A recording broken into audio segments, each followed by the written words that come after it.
ایک गांव था, हरे भरे खेतों और घने दरख्तों से भरा हुआ।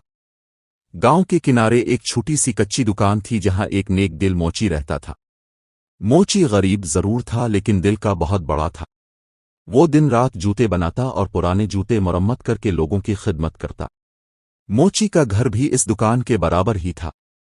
वो सुबह सवेरे उठकर चिराग जलाता, लकड़ी के तख्ते पर हथौड़ी रखता और जूतों की मरम्मत शुरू कर देता। इसके पास ज्यादा गाहक न आते मगर जो भी आता वो दिल से इसके जूते दुरुस्त करता। गांव के लोग अक्सर कहते, ये मोची बड़ा सीधा सादा है, कभी किसी को धोखा नहीं देता। गीदड़ की आमद। इसी गांव के करीब एक जंगल था। वहां एक चालाक गीदड़ रहता था। गीदड़ दिन भर शिकार की तलाश में रहता लेकिन वो इतना सुस्त और काहिल था कि मेहनत करने से घबराता।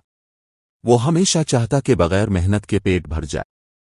एक दिन गीदड़ ने सोचा, ये गरीब मोची सादा लगता है, क्यों ना उसकी नेक दिली से फायदा उठाया जाए।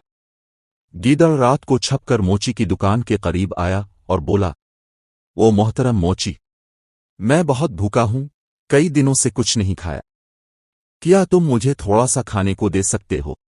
मोची का दिल पसीज गया। वो अपने बर्तन से रोटी और सालन ले आया और गीदड़ के सामने रख दिया। गीदड़ ने मजे से खाया और शुक्रिया अदा करके चला गई। अगले दिन फिर गीदड़ आया और कहा, मोची भाई, आज भी भूखा हूं। मोची ने फिर खाना दिया। ये सिलसिला कई दिनों तक चलता रहा। मोची को कभी शक न हुआ कि गीदड़ रोज रोज धोखा दे रहा है। गांव के कुछ लोग मोची से कहने लगे, भाई, ये गीदड़ तुझे बेवकूफ बना रहा है। ये खुद शिकार कर सकता है मगर तेरी नरमी का फायदा उठाता है। लेकिन मोची मुस्कुरा कर कहता, अगर मेरे खाने से किसी का पेट भर जाए तो क्या बुरा है। एक रात गीदड़ ने सोचा, सिर्फ खाने से क्या होगा, क्यों ना इस मोची की दुकान से कुछ चोरी भी कर लूं। वो दबे पांव दुकान में घुस आया। वहां नए जूते बने रखे थे। जैसे ही वो जूते मुंह में दबाकर जाने लगा, अचानक चिराग की रोशनी मोची के चेहरे पर पड़ी। मोची जाग गया। मोची ने देखा तो हैरान हुआ। गीदड़, ये तुम क्या कर रहे हो।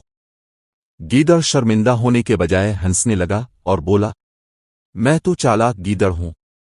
तुम जैसे सीधे लोग हमेशा हमारे शिकार बनते हैं। अब ये जूते भी मेरे हैं।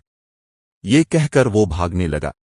मोची ने फौरन गांव वालों को आवाज दी।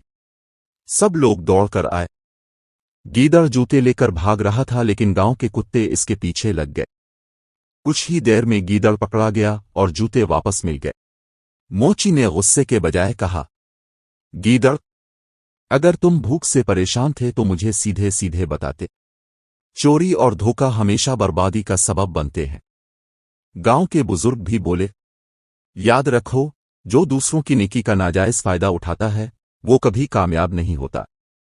गीदड़ शर्मिंदा हो गया और जंगल की तरफ भाग गया। गांव के लोग मोची की तारीफ करने लगे कि इसने तहम्मुल और नरमी के साथ सबक दिया।